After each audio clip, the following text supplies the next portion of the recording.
नमस्ते मित्रों, आप सभी को हनुमान जयंती की बहुत बहुत शुभकामनाएं। आइए इस शुभ अवसर पर एक कहानी सुनते हैं। एक छोटे से गांव में मोहन नाम का एक बालक रहता था। वो बहुत ही सरल और सच्चा था, लेकिन उसे एक बात समझ में नहीं आती थी कि लोग हनुमान जी की इतनी पूजा क्यों करते हैं। हनुमान जयंती का दिन था। पूरे गांव में उत्सव जैसा माहौल था। मंदिर सजाया गया था, भजन गाए जा रहे थे और हर कोई जय बजरंगबली के नारे लगा रहा था। मोहन ने अपनी दादी से पूछा, दादी, हनुमान जी इतने शक्तिशाली थे तो फिर वे खुद को हमेशा भगवान राम का सेवक क्यों कहते थे।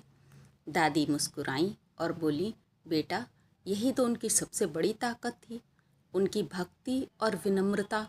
मोहन को पूरी तरह से समझ में नहीं आया, लेकिन उसने ये तय किया कि वो आज कुछ अलग करेगा। वो मंदिर गया, लेकिन पूजा करने के बजाय उसने देखा कि एक बूढ़ा आदमी भारी सामान उठाने की कोशिश कर रहा है। मोहन तुरंत दौड़ा और उसकी मदद करने लगा। फिर उसने मंदिर के बाहर बैठे भूखे लोगों को प्रसाद बांटा और पूरे दिन लोगों की मदद करता रहा। शाम को जब आरती शुरू हुई तो मोहन चुपचाप एक कोने में बैठ गया। तभी मंदिर के पुजारी ने उसे बुलाया और कहा, बेटा, आज तुमने जो किया है वही असली पूजा है। मोहन हैरान होकर बोला, लेकिन मैंने तो हनुमान जी की पूजा भी नहीं की। पुजारी ने मुस्कुराते हुए कहा, हनुमान जी को सबसे ज़्यादा खुशी तब मिलती है जब कोई बिना स्वार्थ के दूसरों की सेवा करता है।